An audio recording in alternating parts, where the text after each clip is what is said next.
Hello students, good morning to you. Today our topic is research process. इसका मतलब ये हो गया रिसर्च में कौन से स्टेप्स लेने पड़ते हैं उसको पूरा करने के लिए। सबसे पहले हम इसकी जो डेफिनेशन है उसमें चले जाएंगे। Define research. रिसर्च होता क्या है? The process of gathering information for the purpose of initiating, modifying और टर्मिनेटिंग ए पर्टिकुलर इन्वेस्टमेंट और ग्रुप ऑफ इन्वेस्टमेंट्स। तो हम क्या करते हैं रिसर्च में? इंफॉर्मेशन को कलेक्ट करते हैं, तो फिर उसको यूटिलाइज़ करते हैं। मतलब किसी चीज़ को बदलने में, या कोई अगर हमारे पास ऑलरेडी कोई बिज़नेस है उसको चेंज करने के लिए, उसमें मॉडिफिकेशन लाने के लिए, तो वहाँ पे रिसर्च यूज़ होती है। या किसी चीज़ के बारे में पता लगाने के लिए कि ऐसा होता है नहीं होता है, तो वो रिसर्च होगी। 7 steps of research process. 7 steps है जो रिसर्च प्रोसेस में है। Step 1 define research problem. पहले रिसर्च प्रॉब्लम को डिफाइन करते हैं। Step 2 review of literature. दूसरे में हम लिटरेचर को रिव्यू करते हैं। दैट मीन्स लिटरेचर जो ऑलरेडी रिसर्चेस वगैरह हो गई होती है उनके बारे में पता लगा के इस प्रॉब्लम को देखते हैं। तो third is the formulate hypothesis. तो हाइपोथेसिस बनाना है, एक क्वेश्चन बनाना है, फिर उस क्वेश्चन को चेक करना है कि वो सही है गलत है, उसको हाइपोथेसिस बोलते हैं। Fourth step is preparing the research design. उसके बाद हमको रिसर्च डिज़ाइन बनाना है कि हम क्या क्या करेंगे, कैसे करेंगे अपनी रिसर्च में। तो उसके बाद हम फिफ्थ वन जो है डेटा कलेक्शन है, और जो 6th स्टेप है वो डाटा एनालिसिस है, और जो 7th स्टेप है इंटरप्रिटेशन एंड रिपोर्ट राइटिंग। तो फिर जो 7th स्टेप है उसमें पहले डाटा को कलेक्ट करते हैं 5th में, फिर डाटा को एनालाइज करते हैं। दैट मीन्स कौन सा यूज़ हमको करना है, कौन सा नहीं करना है। फिर इंटरप्रिटेशन एंड रिपोर्टिंग राइटिंग होती है। उसके बाद हम लिखना स्टार्ट करते हैं उस बारे में। तो सेम यही है फर्स्ट स्टेप। इसमें FF का मीनिंग क्या है? हम पहले define research problem, review the literature, formulate hypothesis, design research, collect data, analyse data, interpret and report. Wire F means feedback helps in controlling the sub system. तो feedback ज़रूरी होता है कि हमको इस सिस्टम को कंट्रोल कर सकते हैं। FF feed forward services, the vital function of providing criteria for evaluating. जो फीड फॉरवर्ड सर्विसेज ये जो है ये वाइटल फंक्शन होती है, प्रोवाइडिंग क्राइटेरिया फॉर इवालुएशन। इससे हम इवालुएट कर सकते हैं। Step 1 is define research problem. पहले क्या होता है? There are 2 types of research problem. 2 types of research problem है। Which those related to state of nature, वो जो स्टेट ऑफ नेचर से रिलेट करते हैं। दूसरा जो रिलेशनशिप बिटवीन वेरिएबल्स, और जो रिलेशनशिप है वेरिएबल्स के बीच में वो। Essential 2 steps are involve in defining research problem. जो 2 स्टेप्स है जो इन्वॉल्व होते हैं रिसर्च प्रॉब्लम को डिफाइन करने में। अंडरस्टैंडिंग द प्रॉब्लम थ्रोंगली, पहले हमको प्रॉब्लम को अंडरस्टैंड करना पड़ेगा। Rephrasing the same into meaningful terms, फिर वो जो प्रॉब्लम हम उसको रिफ्रेज हम करेंगे ताकि उसको उसमें मतलब मीनिंगफुल टर्म में बन जाए from an point of view, या उसे पॉइंट ऑफ व्यू होने। फॉर एग्जांपल अगर हम एक प्रॉब्लम को पहले ले लेते हैं, फिर उसका एक क्वेश्चन बनाना है जो उसमें फिट, जो मतलब वो प्रॉब्लम जो क्वेश्चन में फिट हो जाए।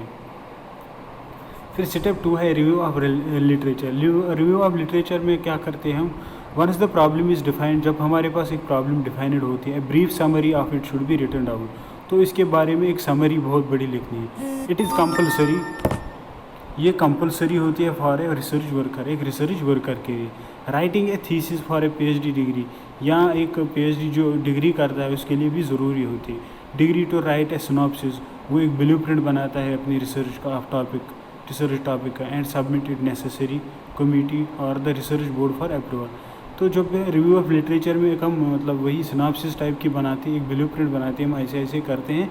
फिर वो मतलब जो यूनिवर्सिटी का बोर्ड वगैरह होता है जिसके अंडर हम रिसर्च कर रहे हो उनको देते हैं ताकि वो हमारी इस ब्लूप्रिंट को एक्सेप्ट करें। फिर third one is formulate hypothesis. Formulate hypothesis क्या होता है? Formulating hypothesis is tentative assumption made in order to drawn out the test is logical और empirical consequences. Hypothesis should be specific and limited to precise of research in hand because it has to be tested.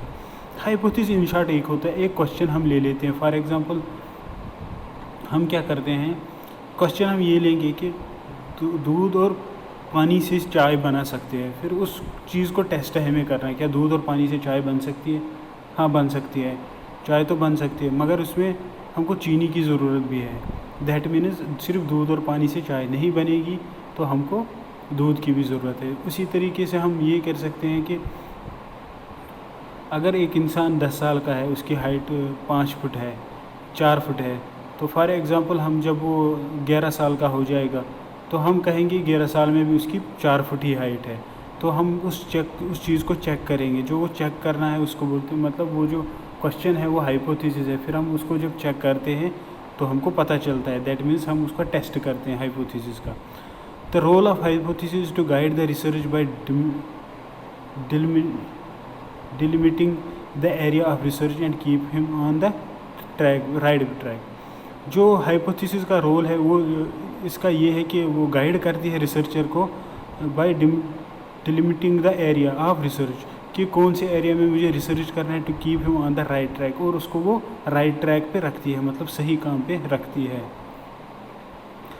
4 preparing the research design. Fourth में research design prepare होता है। The function of research design is to provide for the collection of relevant evidences with minimal expenditure efforts time and money.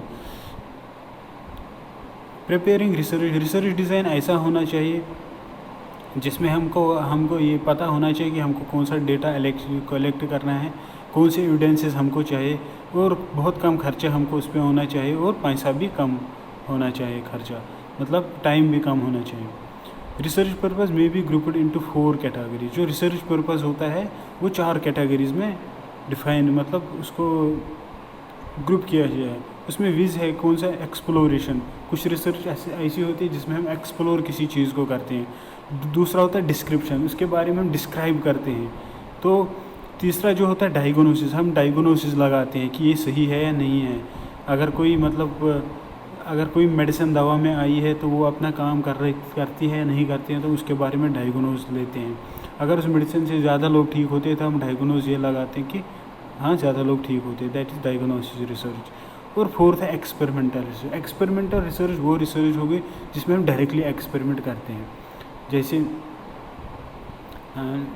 हम चाय की example लेते हैं, जैसे हम एक एक्सपेरिमेंट करते हैं, दूध, पानी, चाय की पत्ती और चीनी हम मिलाते हैं, तो उसको बॉयल करके चाय बनेगी या नहीं, दैट मीन्स एक्सपेरिमेंट हम करते हैं। तो फिफ्थ पार्ट जो है वो डेटा कलेक्शन है। Primary data can be collected through by observation, मतलब पहले हम डेटा को कलेक्ट करते हैं। जो प्राइमरी डेटा है वो हम बाय ऑब्जर्वेशन लेते हैं, हम किसी चीज़ को देख के डेटा लेते हैं। थ्रू पर्सनल इंटरव्यू, किसी का इंटरव्यू भी कर सकते हैं। थ्रू टेलीफोनिक इंटरव्यू भी कर सकते हैं। बाय मेलिंग अ क्वेश्चनियर, किसी को क्वेश्चन भेज के मेल भी करते हैं तो वो भी। थ्रू शेड्यूल, किसी शेड्यूल के हिसाब से किसी से मीटिंग करते हैं तो उसके हिसाब से भी हम डेटा कलेक्ट करते हैं। 6th स्टेप है डाटा एनालिसिस। तो फिर हम 6 स्टेप में क्या करते हैं, the analysis of data record and number of closely related operating such as establishment of category. तो 6th स्टेप में हम क्या करते हैं, हम डेटा को कलेक्ट करते हैं। तो फिर क्या कर, जब हम डेटा कलेक्ट करते हैं तो फिर हम उसका मतलब 5th में हम कलेक्ट करते हैं, 6th में हम एनालाइज करते हैं। हम देखते हैं वो डेटा हमको कहाँ कहाँ पे चाहिए, कौन कौन सा जो पीस ऑफ इंफॉर्मेशन वो सही है, अच्छा है, जो हमको ज़रूरत है। जो अच्छा है वो हम रखते हैं, और जो नहीं है वो छोड़ देते हैं। दिस स्टेज मेनली इंक्लूड, इसमें 3 स्टेजेस आते हैं analysis of data: coding, editing and tabulation. Coding मतलब करना, दूसरा होगा एडिट करना अगर हमको चेंज करनी है। तीसरा होगा टेबुलेशन मीन्स हमको कैलकुलेशन वगैरह करनी है। 7th स्टेप जो है इंटरप्रिटेशन एंड रिपोर्ट राइटिंग। तो जो 7th स्टेप है तो हम इसमें क्या करते हैं, हम इसमें फाइनली लिखते हैं जो हमने रिसर्च किया, डेटा कलेक्ट किया, फिर डेटा को एनालाइज किया, कौन सा चीज़ हमको ज़रूरत है। तो 6th स्टेप है हम उसमें लिखते हैं, मतलब अपनी थीसिस फाइनली लिखते हैं, अपनी रिसर्च लिखते हैं। Writing of reporting include the primary pages, उसमें प्राइमरी पेजेस होते हैं, द मेन टेक्स्ट, तो फिर दूसरा पार्ट आता है मेन टेक्स्ट का, एंड द एंड मैटर, फिर हम लास्ट पे एंड मैटर के बारे में लिखते हैं। तो थैंक यू, ये था हमारा आज का लेक्चर। तो meet you in the next lecture.